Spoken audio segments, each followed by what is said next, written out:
Good afternoon to all. On behalf of the scientific department of the Ibn Sina Hospital, we are hosting our very interesting lecture today, and our esteemed speaker for today took his Bachelor of Science in Physical Therapy in Kuwait University. He had his Master of Science in Neuroanatomy and Neurophysiology at Old Dominion University in Norfolk, USA. He had his PhD in Neuroscience at Temple University in Philadelphia, USA. He's currently the Associate Professor in the Department of Physical Therapy at the Faculty of Allied Health Sciences in Kuwait University. And our topic for today is MRI 101 for physical therapies. Friends and colleagues, let us all welcome our dear Dr. Talal AlShatti. How are you guys? How's everybody? I hope everybody is doing fine and doing well. Do you hear me loud and clear? Do you need me to increase or decrease the volume? If you have any problem or trouble hearing me clearly, please I can adjust the volume for you guys. So everything is fine? Yeah? Shall I continue? Yes, Dr. You may continue. Okay, good. So today I'm gonna introduce a new topic, which is MRI 101. And it seems like it's very interesting to know the basics of the MRI and how to read the MRI and how to use it in the clinic. And is it really important for you guys to know it? Is it easy to read, or it looks like a mystery for some of you maybe, and how to read it and where to start with, and what are some of the things and what do we mean by some of the terms using the MRI? So today we're going to go with the basics, how to initially start, and then in the future, if you are interested, we can go deeper in MRI and know more about like diseases. So today I'm going to have a light touch up on diseases, but basically the main objective for this lecture is to know the basic of MRI and how to start with an MRI and how to read it. Because of my background in neuroscience and neurology, and usually I visit Ibn Sina and meet the wonderful people over there. So the MRI today gonna be focused on the brain and the spinal cord. So I'm gonna talk about the brain and the spinal cord mainly, and how to read them and how to see them. So I hope this is something different than what you guys do, away a little bit from physical therapy, but it is really part of your work and part of your job, and it is really nice to have a touch up or to have an idea about MRI. So I'm going to start with the PowerPoint, and then I have a few MRIs for you guys, and we're going to go ahead and use the MRI, and I'm going to talk about them.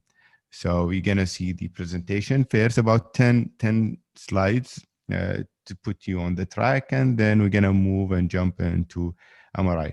I'm going to share the screen with you.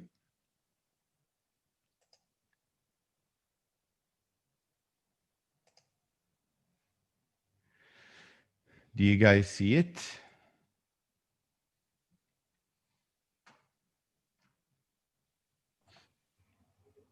Yes, Dr. We see.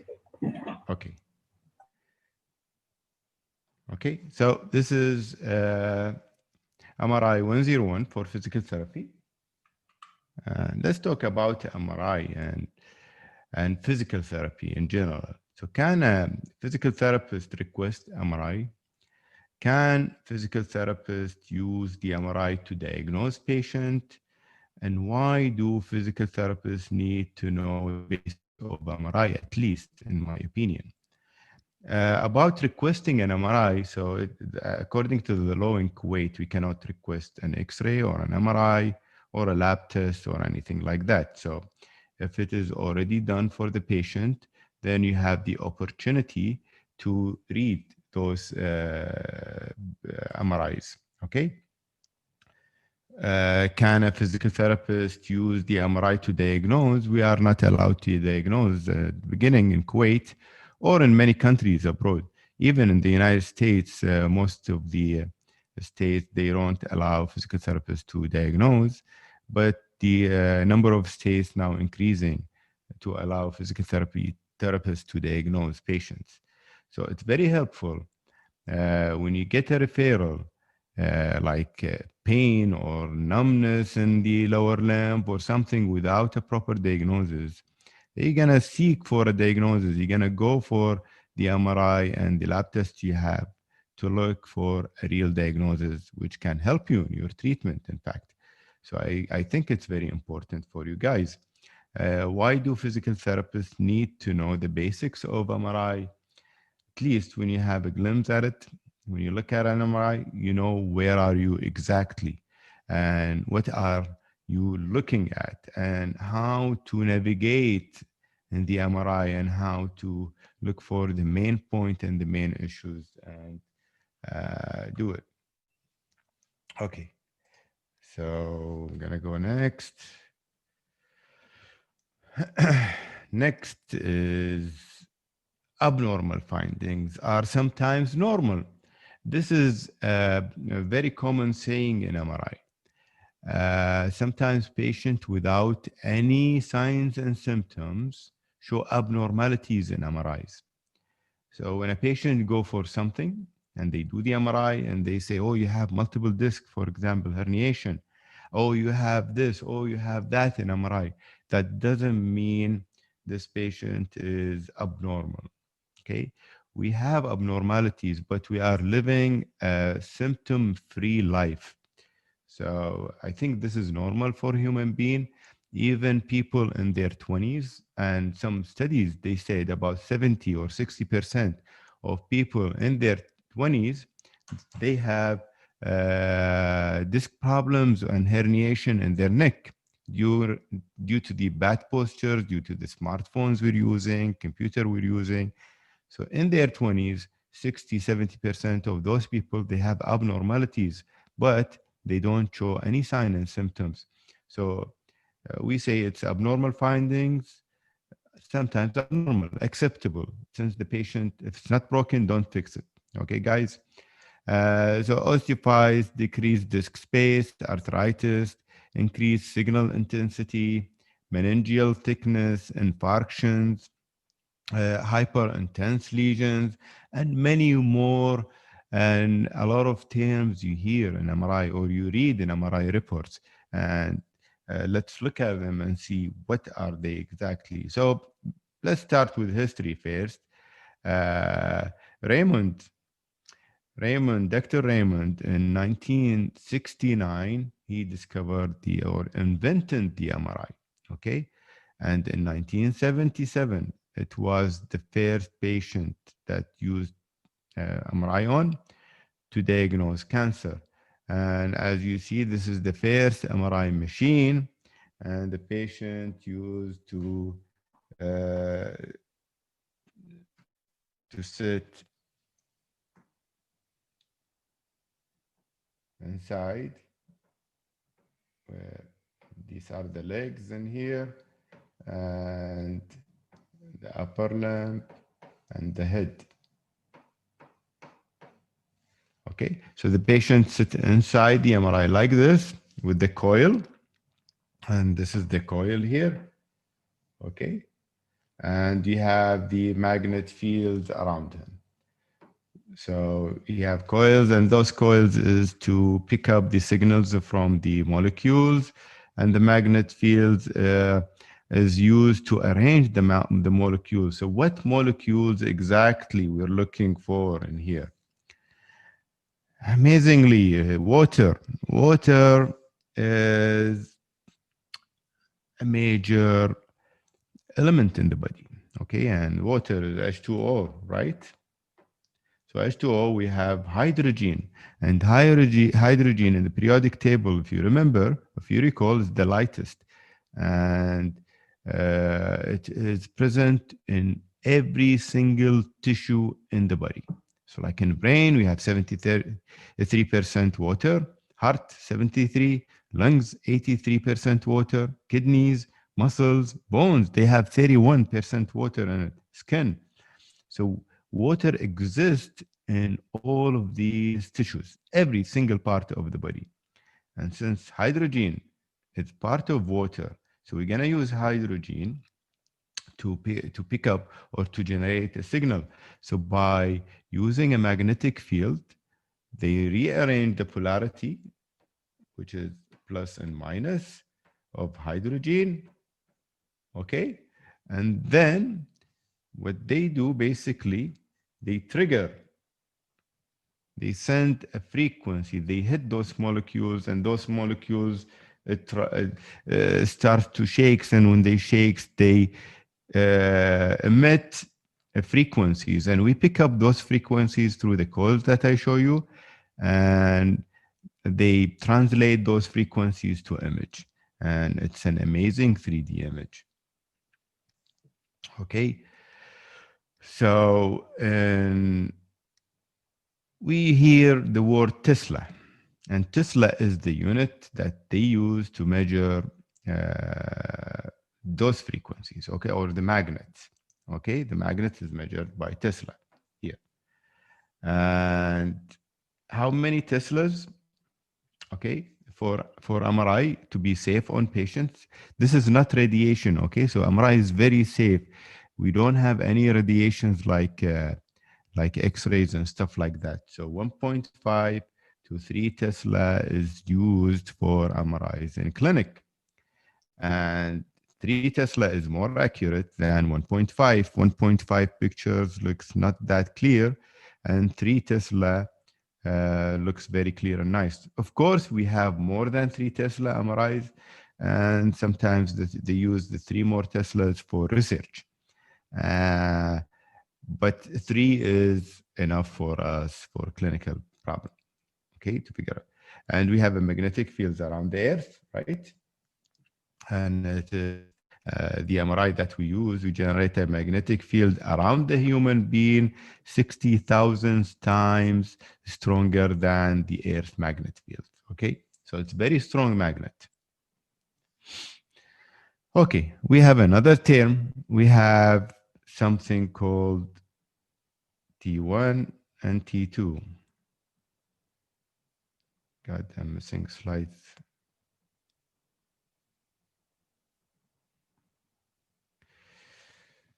Where are the slides? Just a minute.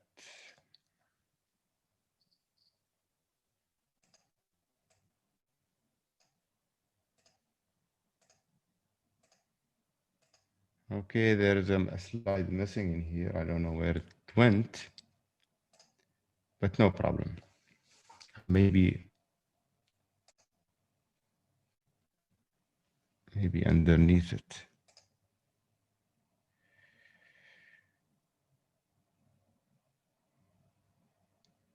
No problem.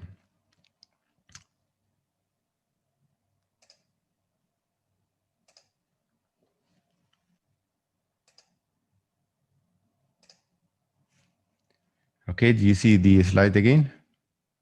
Yeah? You see the PowerPoint, guys?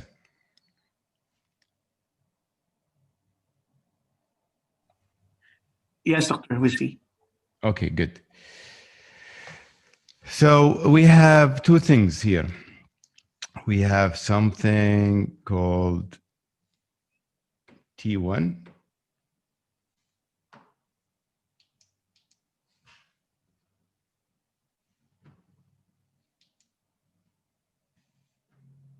Okay, T1. And we have something called T2. Okay, so T1 and T2 are not Teslas. Okay, they are not Teslas. So we are using them. It's weighted. T1 weighted picture, T2 weighted picture. Okay, so it's about physics. It's about the weighting of the MRIs we use. What is the difference between them? Okay, we have T1. We usually use it for like anatomical structure, and T2 sometimes we use them for the lesion. Okay, and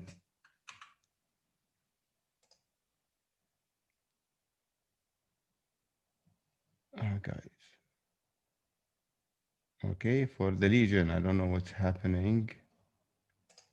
Okay, for the lesions, but sometimes we have T1s here, and this is T1, as you see.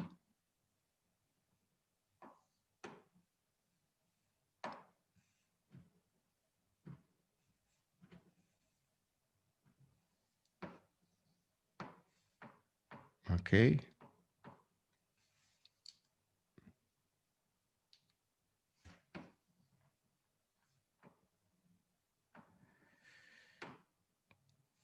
Uh, Technology flows. Yeah. Okay, and we have T1 and we have T2. So T1, basically, we look at the anatomical part of the body. And T2, we look at the lesions sometimes. So we see the lesion here is not very clear. And in T2, we see the lesion uh, clear, more clear, which is a tumor in the brain in here. Okay. So in T1, we see the CSF, look at the ventricles. You see them dark. Okay. And you see the white matter is white, very white, right? So what's in the white matter? In the white matter, we have myelin, and myelin is basically fat.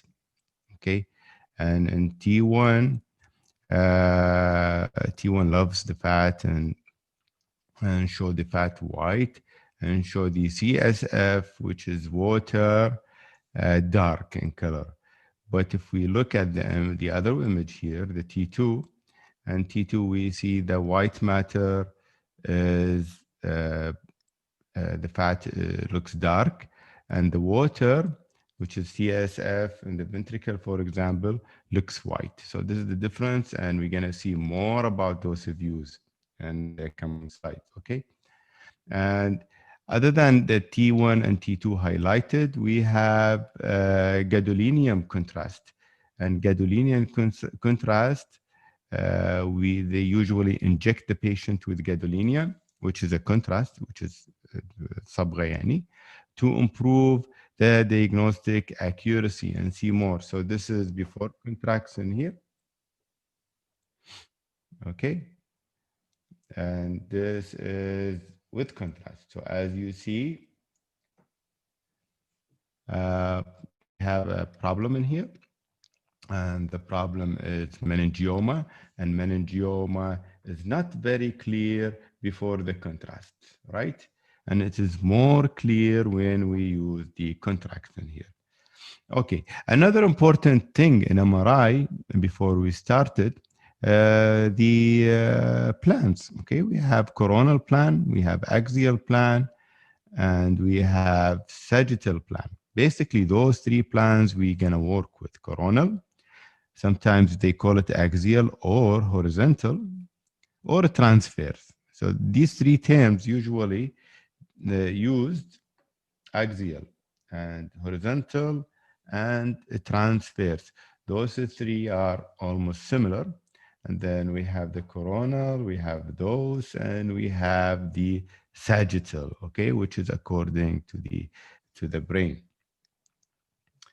Okay, I'm gonna now leave those and stop sharing this.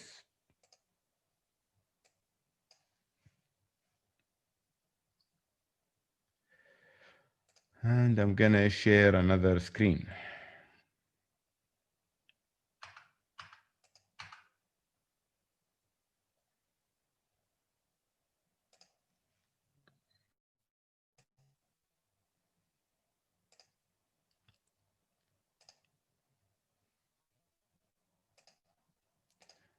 Okay, guys, we're gonna move now to the MRIs.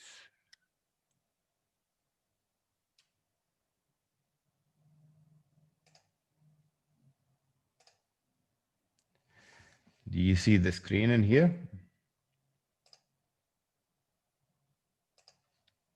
Yes, guys?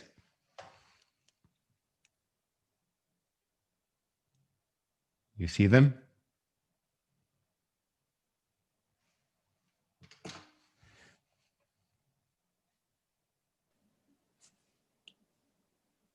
You see the MRI, guys, or no? Yes, we see them. Good, good, good, good, good. لما ما تردون علي اخاف ماكو حد قاعد عشان كذي يعني يخرع الوضع. بس الحمد لله. Anyway, so this is the MRI. Let's start with the MRI and see what's in the MRI basically. So who can tell me what plan I'm is it coronal or surgical or transfers or horizontal, this one?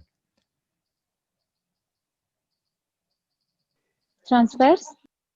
Transfers, yes. Transfers, axial and horizontal, right?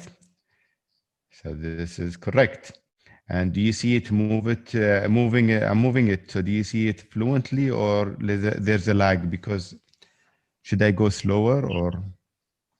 No, they are fluent. Okay, good. Nice. So let's start. هني, in this view, it's like I'm looking at the patient from the top of the head. Okay, so we're gonna move section by section. Do you see this part in here?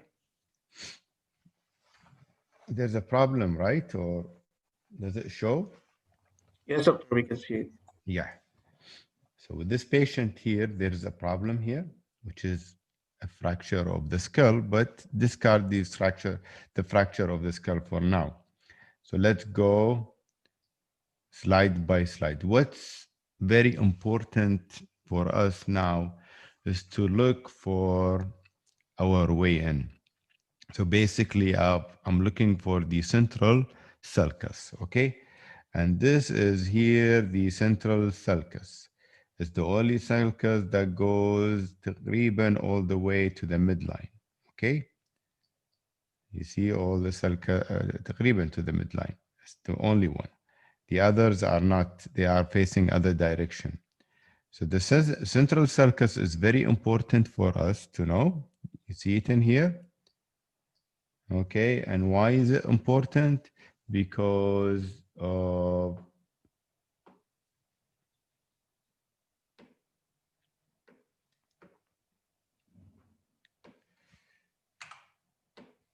okay, because we have an area in front of it and we have another area behind it, right? What's the area in front of the central sulcus? Is it sensory or motor? Pre-central gyri. Is it sensory or motor? No one knows?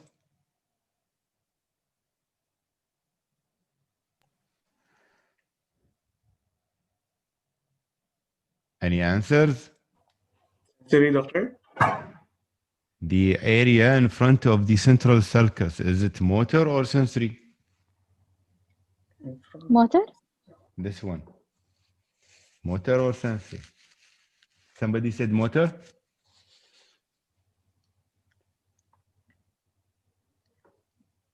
Which is motor, okay? And then the area behind central sulcus is sensory. So if we have a tumor or something or a lesion in this area behind the central sulcus, we expect the patient to have sensory problems, right? And if we have abnormality in front of the central sulcus, then we expect the patient to have motor problem, right? Like paralysis or something. So let's dive more inside, more in.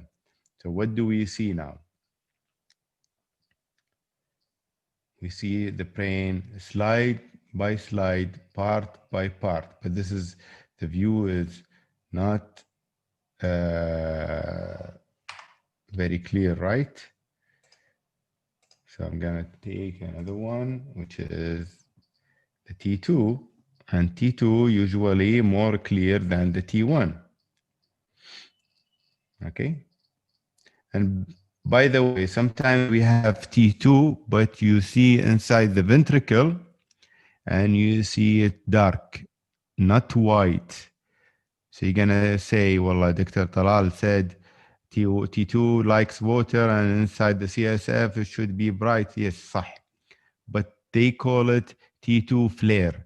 T2 flare means I'm using T2, but CSF looks dark. Okay. So that's kind of filtering and the imaging. But in here we have CSF looks white inside the ventricle, right? This is the ventricles that we have. Okay, so what else we're gonna look at in here? If we go deeper, we see the ventricles. And as we see the ventricles, this is the frontal horn, and this is the posterior horn, and this is the occipital horn of the ventricle, and the frontal horn part of it of the ventricle, right? So inside the ventricle, we have something called CSF, cerebrospinal fluid, right? Do you see this part in here? Do you see this part in here? Hadi.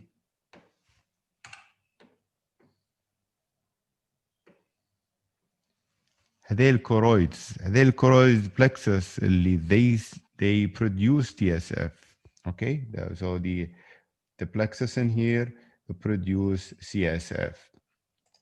Okay, so I'm adjusting basically the level of the brightness of the MRI. Okay, so let's deep more. Let's go deeper.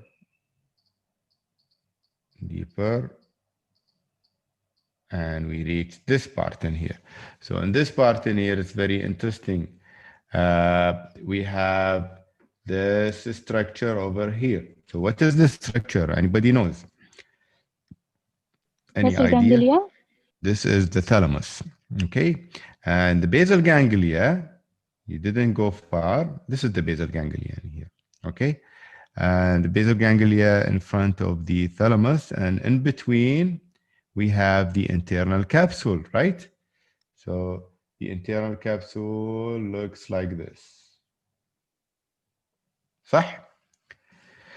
فهذه الانترنال كبسول وهناك عندي الثالاموس مع البيزل ganglia. And basal ganglia, if we see the basal ganglia, it's divided. So this is the caudate, and this is the head of the caudate nucleus. And the caudate nucleus is very long nucleus. So this is the caudate nucleus, and we have here the lentiform nucleus. And the lentiform nucleus consists of two, the globus pallidus and the putamen, okay, or putamen nucleus. And in front of them here we have the thalamus. Clear? So let's talk more about the internal capsule. And we have, let's see if we have a clear image. Let's see in the other one if we have another image. It's hard.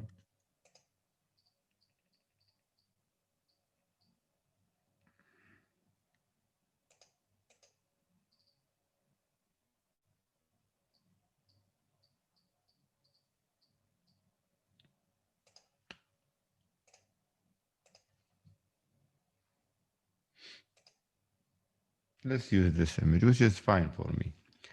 In this image here, we have the internal capsule, صح? And stay with me, guys, Lena. This is very important. This is the internal capsule. Since we have something called internal capsule, لازم في شيء ثاني اسمه external capsule, right? So the external capsule is over here. So we have the internal capsule and the external capsule. And for the internal capsule, which is very important, I'm going to take this internal capsule وراح ارسمها. I will draw it in here. Okay, so this is the internal capsule in here, and it's divided actually. And we have sorry.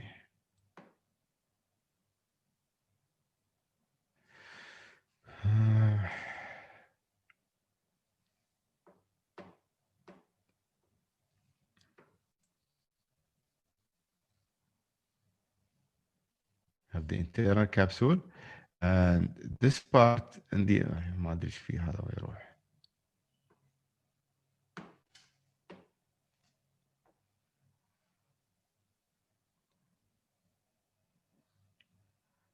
Okay, we have this part of the internal capsule and all the fibers from the face pass since internal capsules mean it's white matter, and it is axons that connected from the hemisphere, from the cortex. So we have axons coming from the cortex, going to the going to the spinal cord, for example, to the limbs, and tracks, you know, the corticospinal tracks and everything. They pass through the internal capsule. So this part of the capsule we call the genome, and we have the anterior part of the capsule of the internal capsule, and we have the posterior limb. So the internal capsule divided to anterior limb and posterior limb, and in between we have the genome. And the genome, all fibers that comes from the face or going to, okay, sensory, for example, or motor, coming or going for the face, it locates in the genome, okay? And then the rest of the body comes in the posterior limb of the internal capsules, okay? And it's exactly, where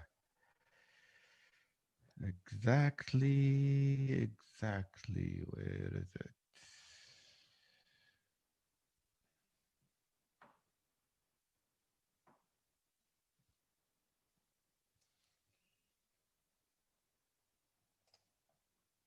I'm gonna draw it in another screen عشان تشوفونه.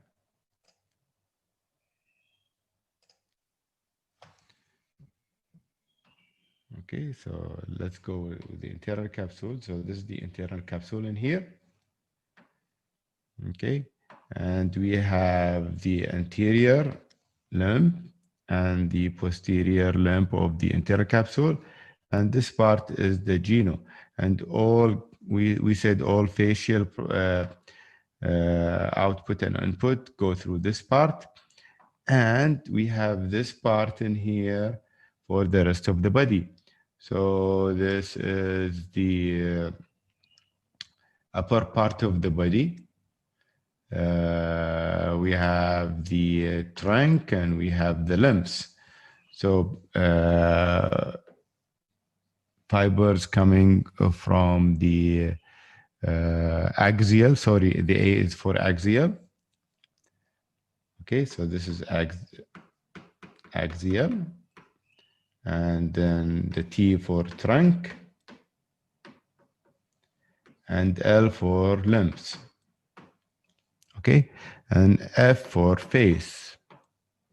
So everything from the face goes in the genome, and after the face and the posterior limb of the internal capsule, we have the axial muscles and everything, and then the trunk, and then we have the limbs. Okay.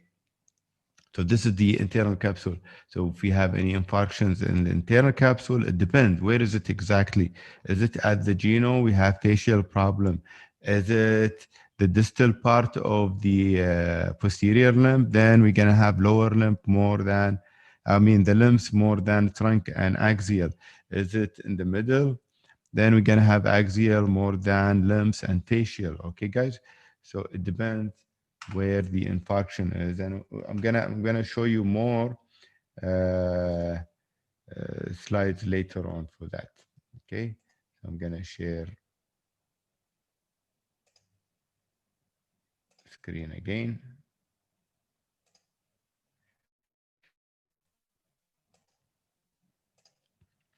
Okay, so we are back again, and this is the internal capsule as we said, and an internal capsule Okay.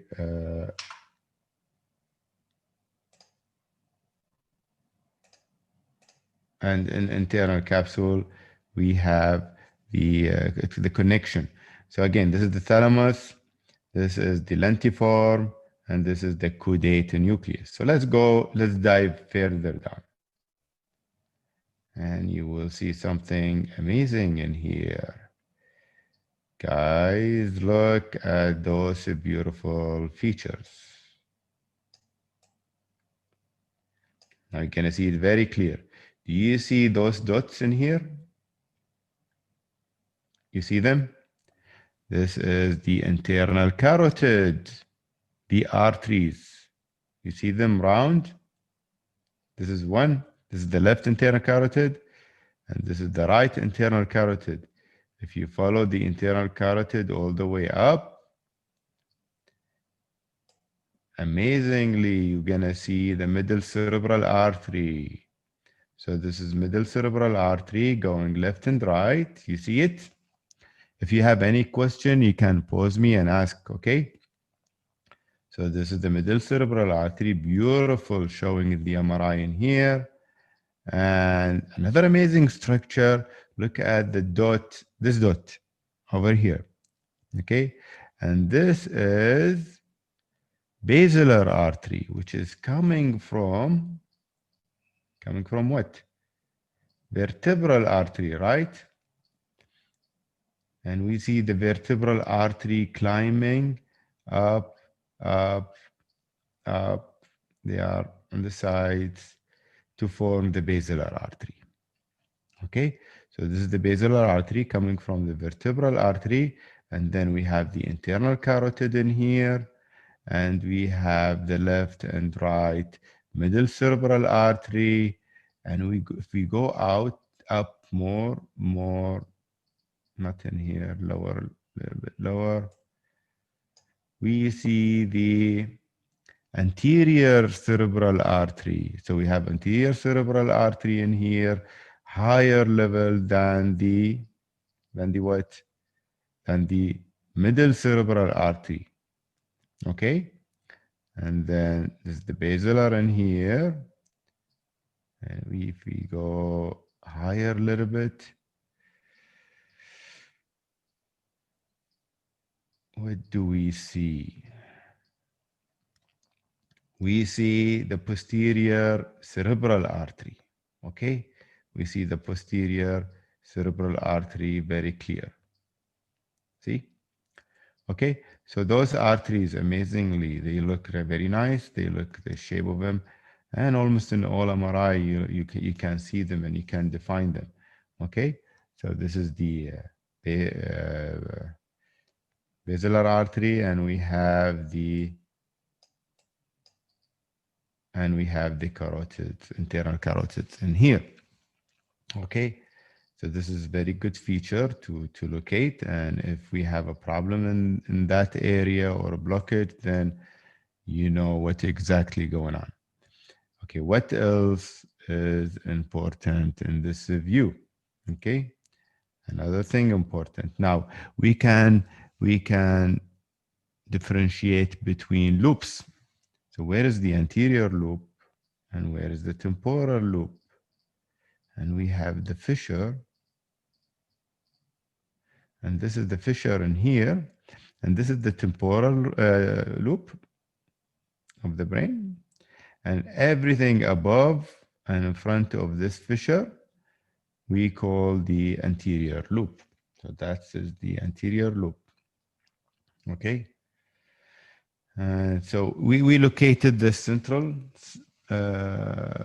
sulcus, and then we located the motor area and the sensory area, and then the basal ganglia, the thalamus, and now we know the ventricles, now we know the arteries, and this is the occipital loop in here, and this is the occipital loop, nice, which is used for vision, right? And look, now we have the eyeball, and this is some fat behind the eyeball, and we look at the fat and we see that the fat is nice, keeping the eyeball. And then you have the optic nerve going down. Okay, so this is the optic nerve, and here we have the optic chiasm above. Okay, and then the tracks is not very clear, the optic track. Okay, and this is the sella torsica. Above the sella torsica, we have what? The pituitary gland. So this is the pituitary gland above the sella torsica. Okay, and then if we move down, we have the cerebellum, and this part is the cerebellum, and this is what? The midbrain, right? So if we go with the cerebellum, and the cerebellum connects to the midbrain with the three structures, the peduncles, and we have the superior, and we have the middle, and we have the inferior peduncle, right? Superior peduncle, and connect to what part of the midbrain? Oh, the brain stem, sorry. We have the midbrain, and we have the pons, and we have the medulla for the brain stem. And the pons have the largest peduncle, which is the middle peduncle. And we see the middle peduncle here, and this is the pons, okay? They are connected, and this is the midbrain in here. This is the pons, and this is the medulla oblongata, okay? And we see it connect to the cerebellum, okay? Nice and clear. And now, these features in here, what are those things? This is the acoustic meatus and the semicircular canal. So this is the ears basically, and this is very important for equilibrium. So we have the semicircular canals in here. Okay. Nice and clear as you see them. And then we have the nasal cavity, of course, the sinuses and everything of that area. So basically, these are the important features of the midbrain, and this horizontal or axial view. Let's look at other views and see what's important. What are the important thing over there? What should we look at?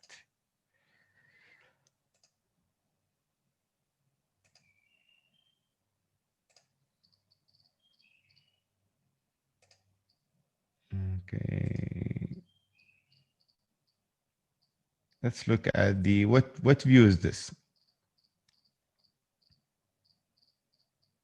What do you call this? Coronal. Yes, it's Sagittal? coronal. This is coronal, okay, because it's coronal suture of the skull, and this plan goes with the coronal.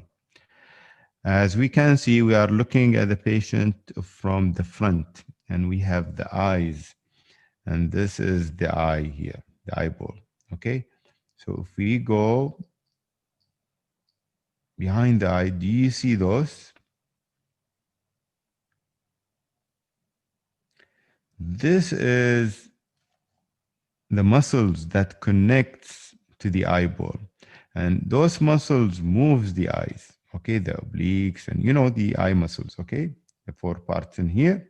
So this is the attachment, and these are the muscles that moves the eyes and responsible for eye movement, okay. And again, we go deep, and we can see the ventricles, we can see the thalamus and the head of the caudate, and then the basal ganglia. We can see the cortex over here, and we can see the temporal loops, okay, all the way to the front, and this is all the way to the back. And this is the occipital bone, and this is the occipital cortex, and we have the cerebellum in here. Then we have the brainstem and the cerebellum behind it, and the ventricles in here, okay? So this is basically what we look at in this view. Now this is the sagittal view. Let me see if I have a clear sagittal view. So this is T1 again for the coronal. Again, coronal.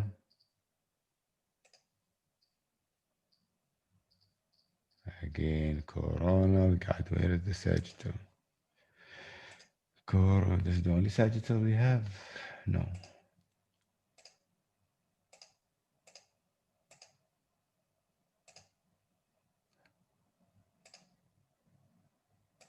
Let's use this one. Okay, for the sagittal, look at the ears.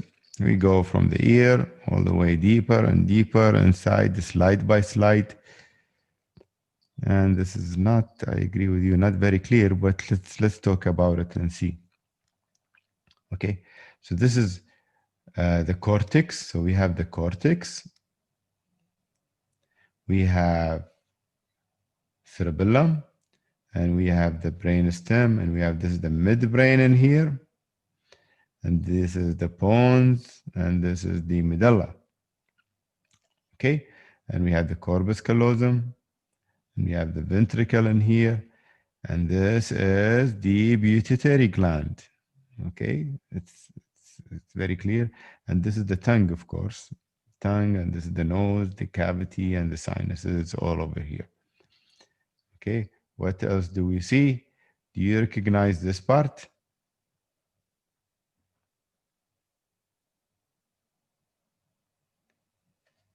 You don't recognize this part. This is C1 and C2. We're going to look at it when we talk about the spine. Okay. I don't know how long is the lecture, guys. An hour or an hour and a half or 15 minutes. Just tell me, huh?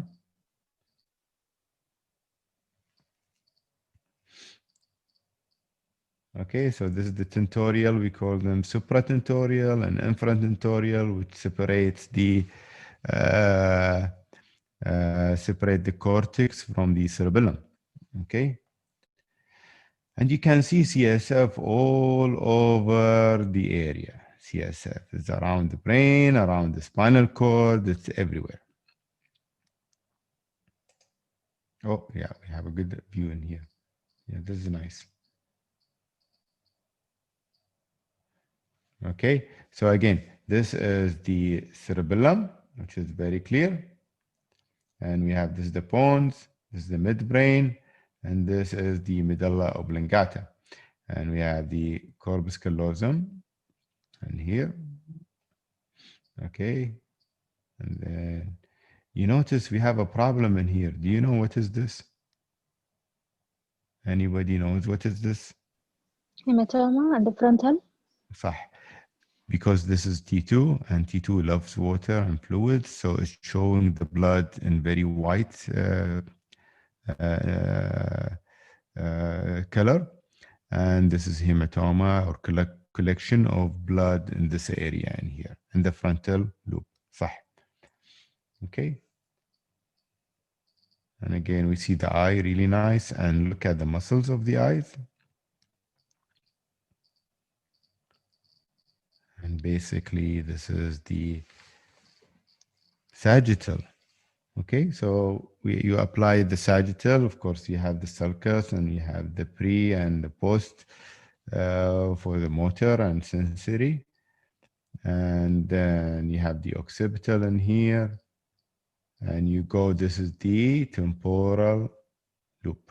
Okay, so this is the parietal, the frontal, the occipital loop, and this is the temporal loop. Okay, so do you have any questions, guys, for the brain for this for now?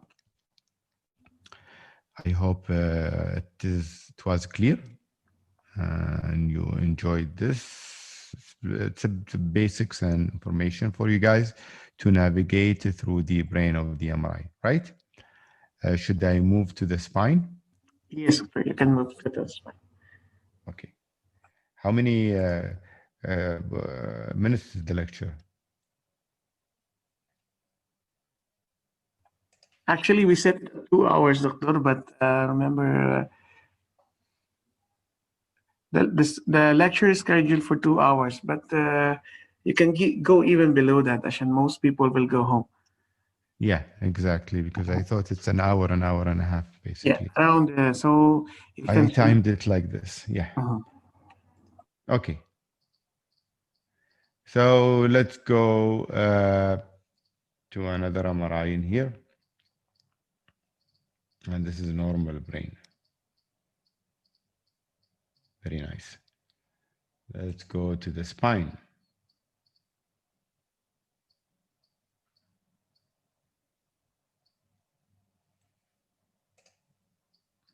Let's go to the cervical spine first.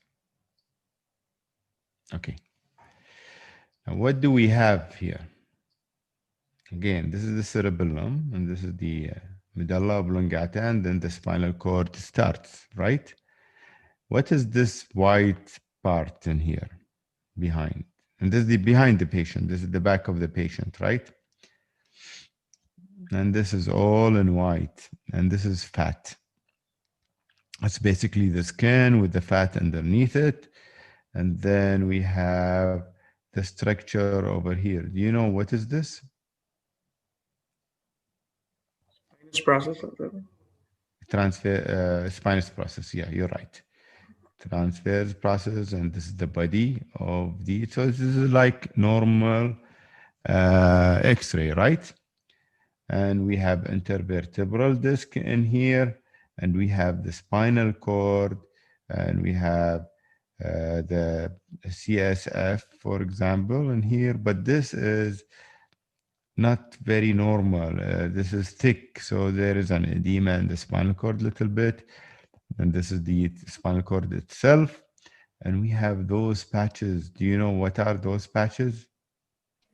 Demyelination? Demyelination, which is MS, multiple sclerosis, and we have plaques. And those plaques represent, and we can have similar, I will show you another view, بعد شوي, about multiple sclerosis.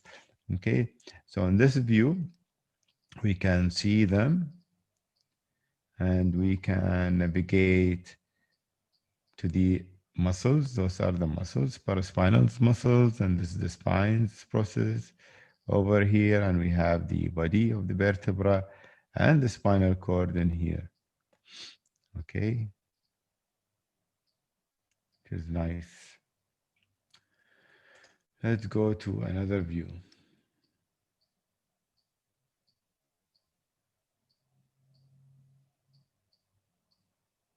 I'm gonna use another MRI.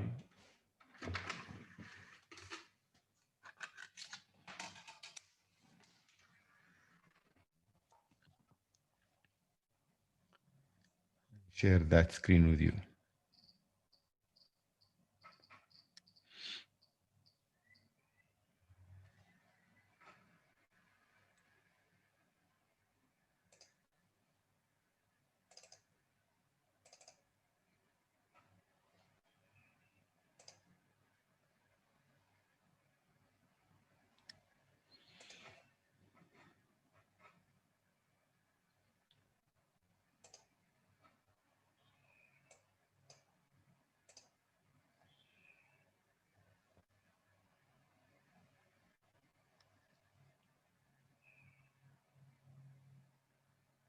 I'm waiting for the MRI to load, and I'll be with you in a moment. Okay, it's loading.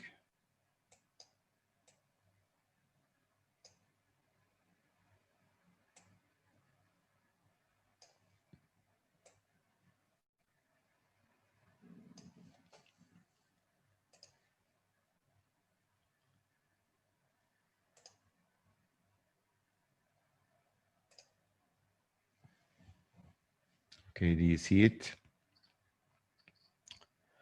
So this is an MRI of a patient, lumbar. I'm gonna move to the lumbar in here. And let's see T1.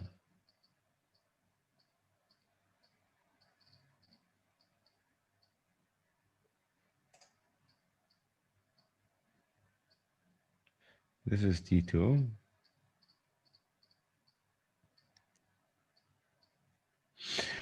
Okay, this is T2. Can you tell me what is this structure in here?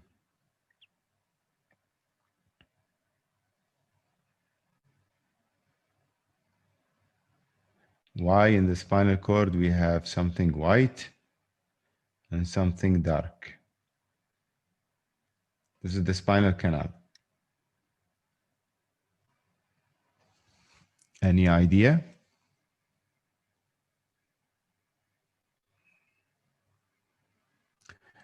Okay, the dark part of the spinal cord, these are the axons, which is the spinal cord itself. But since the spinal cord terminates at L1, L2, then we have the coda equina, right? And we have the CSF. So this is the coda equina going down and surrounded with the CSF, basically. Okay, and we have the lumbar vertebra. Do you know those? Do you see those structures in here? This? Do you see this at the vertebral body? Any idea what are these things? Are they abnormal or normal? What is it? This one looks nice. Any idea? None, doctor. Okay, this is basically the blood supply. Okay, so basically this is the blood supply for the bone, for the vertebra, for the vertebral body itself. And we have the disc in between, and we have the spinous process in here, and we have the ligaments and muscles, and this is the skin and fat. Okay, so it's nice. Now let's look at this interesting view.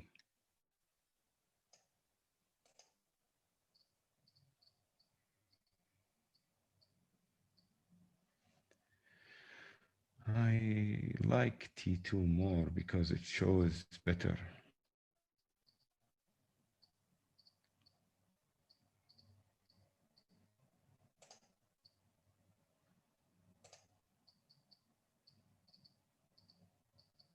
Okay.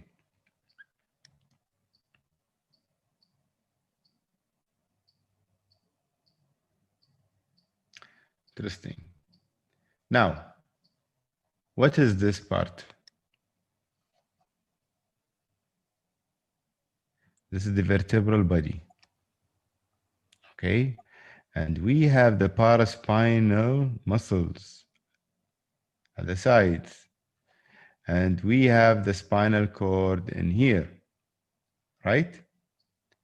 Now, do you see this structure? It looks like a burger, right? The bread, and in the middle is the burger. So it's lunchtime, I'm gonna make you hungry. Okay, so this is a sandwich. And the sandwich like is the facet joint. So this is the facet joint, and facet joint, remember, it looks like a burger sandwich, okay? And then we have the spinal cord, and then we have the disc, which is the disc in a brighter color. Okay. And you can see the spinal cord again.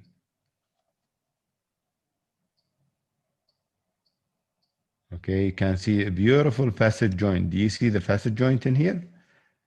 هذا خبز اللي فوق خبز اللي تحت, yeah, and the piece of meat in the middle, and this is the bread of the burger. Okay, and this is the spinal cord, and this is the vertebra, and you have the nerves, spinal nerves coming out on the sides. Okay, so if you have any bulge of the disc and the disc comes out, it's gonna press either centrally, like in here, or side. And it can be like the outer side or the inner side of the spinal root. So it depends where the disc slides out, and it's pressing on what part of the spinal root. And this is how we have different signs and symptoms for the patient, right? And with this patient, do you see any problem? Do you see any problem with this patient?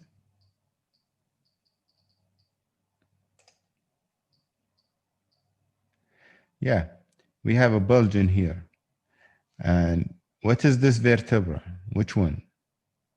This is L5. And then we have S1. So we have a bulge at L5, S1, a slight bulge. And this is a very minimal slight of L4, L5 also.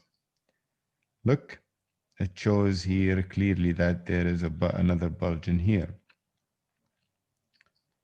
Okay, but this patient, I treated this patient and the bulge was very severe. And I mean, the symptoms, the bulge doesn't look big at all, but the patient shows very severe pain and symptoms. The patient couldn't walk, he was limping and he was on a cane.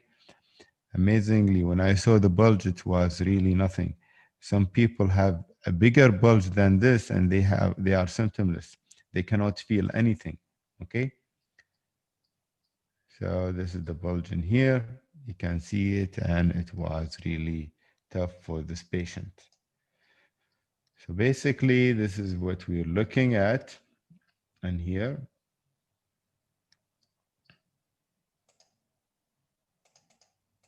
for the vertebra.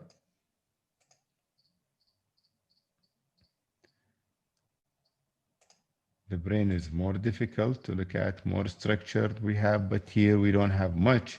We have the muscles and we have the body. Do you know what is this?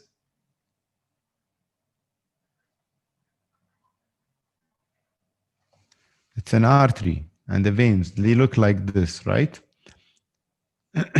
So this is, and they are moving the aorta, superior and inferior, moving along with the spine and the vein also.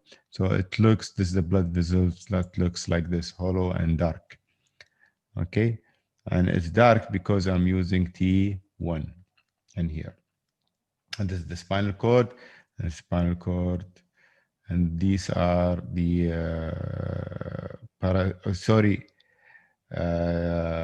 I said this is paraspinal muscles, and these are not paraspinal muscles. These are the paraspinal muscles. I'm very sorry. These are the paraspinal muscles, and we have the spinous process. Okay.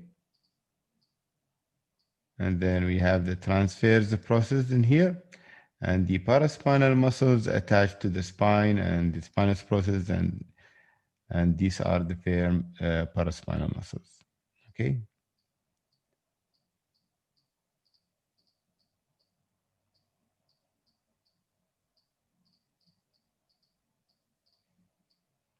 Now this is very clear. And this is the transverse process and the spinous process left and right. And we have the facet joint, which is the articulation of the upper and lower part of the spine. Okay. And this is done with this patient. I'll show you another one.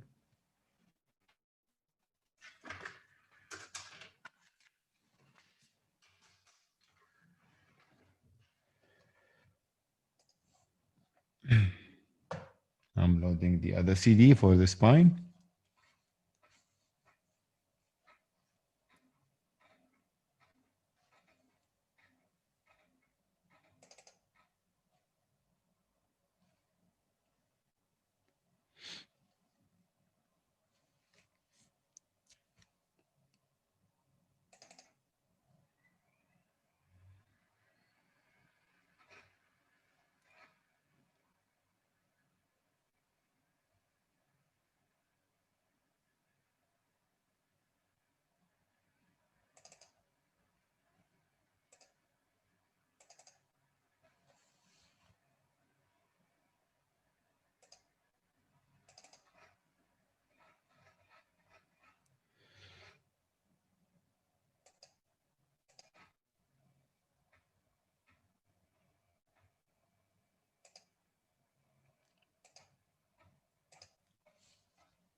Okay, I'm gonna share this patient now.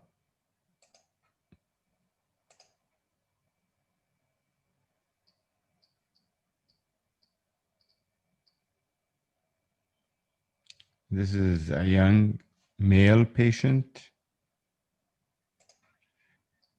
who likes to exercise and go to the gym and lift weights and do aggressive exercises. And amazingly, as you see here, multiple level of disc bulge he have in the cervical region. And he's not even 20, he's like 19 years old. And look, there's a bulge here, bulge here, bulge here, a bulge here. So multiple bulge lesions he have. Okay.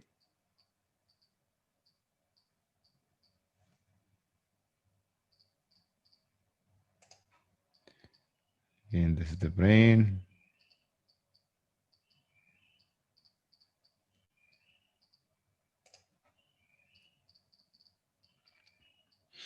Okay, enough with those MRIs. Do you have any questions with the MRIs in here?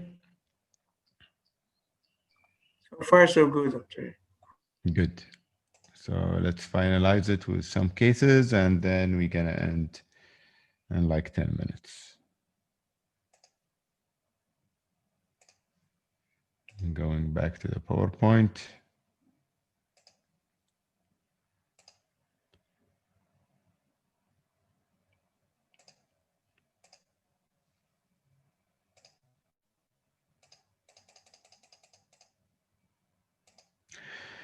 Okay, what other structures that we can see in MRI?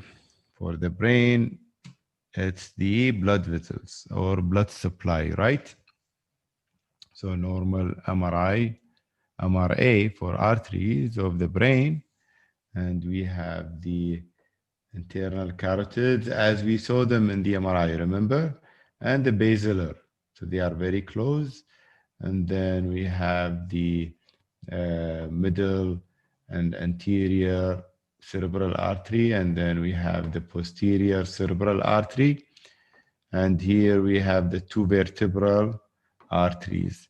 And the communicating, of course, anterior and posterior communicating arteries are clear in here. So if we have, for example, thrombosis in here,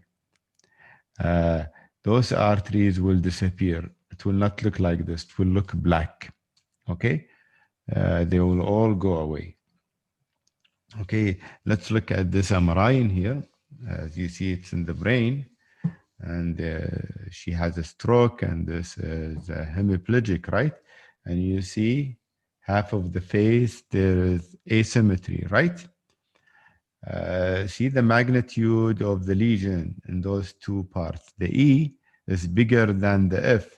Look at the facial expression in E, and look at the big facial expression in C. And C almost normal, right? And it is healing, and it is getting smaller.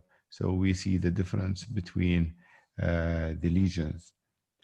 Okay, and this is the lacunar stroke. Remember the internal capsule? It supplies by the middle cerebral artery, and middle cerebral artery gives small arteries to the internal capsule artery, okay? And those supplies, and if we have any thrombosis or lesion in these arteries, ischemia will be there. And if ischemia is there, then we're gonna have like circles, dark circles or hollow. And this is called lacunes. So the brain cells dies of the internal capsule and form lacunes. This is why we call them lacunar stroke, okay?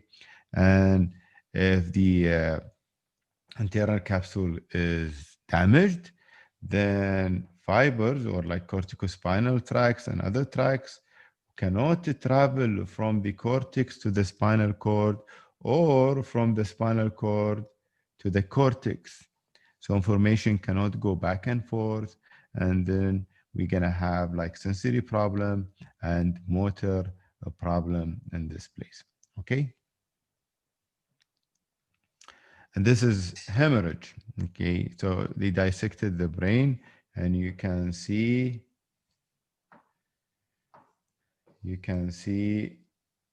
how much blood we have in here, right?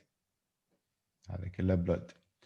And if we look at the MRI, we see this is the blood and this is the hemorrhage in the blood, shows like this. And of course, a hemorrhage in this magnitude, this big, gonna push all the structure to the side. Gonna push on the thalamus, on the internal capsule, on the basal ganglia, on the ventricles, and we're gonna have problems. And this is an MS patient, and you see the patches in here. These are the plaques, okay? And the plaques are demyelination of the axons in the brain. And this is multiple sclerosis. It's multiple. It happens in many parts of the brain, okay? As well as the spinal cord. Again, this is multiple sclerosis. And we see the plaques all over the brain. We have the plaques all over the brain. Okay, and this is another multiple sclerosis patient. And we saw the one in the spine before. And look at the spinal cord. And this is normal spine on the left side. This is why I told you before, the spinal cord, if it's swelling, it appears like this. The CSF part and everything will look thicker than the normal spinal cord. So we have edema or swelling of the spinal cord in this place, okay? Okay, this is the basics of MRI, and this is what you should look for when looking at the basics, okay? And I hope you enjoyed the lecture, and I hope it was beneficial and it was خفيفة عليكم in this time, and I hope you enjoyed it. I hope you benefited from it, and inshallah it's something different and you like it. I like to hear feedbacks, of course, as usual, you know. So thank you. And if you have questions, of course. Any questions? Tahani, right? Raising hands or no? No, not Tahani. No, sorry. Anyone raise hands? I can't see. No one raising hands. Any questions? I think none at the moment, Doctor. It was so comprehensive and so interesting. يعطيك العافية دكتور. الله يعافيكم تذكرين. Thank you, Dr. Talal. And by the way, this video was recorded. This lecture was recorded, and we are going to be posting it in YouTube soon. So some of our colleagues who missed the lecture can actually review it in the future. And we will be posting it on our Instagram. Thank you, everyone, for attending. And thank you so much, Dr. Talal. We hope to see you again. Thanks, everybody, for your time. Yeah, sure. Why not?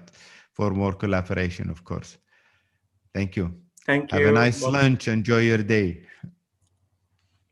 Thank you. Bye-bye. Thank you, everyone. Bye-bye. Bye.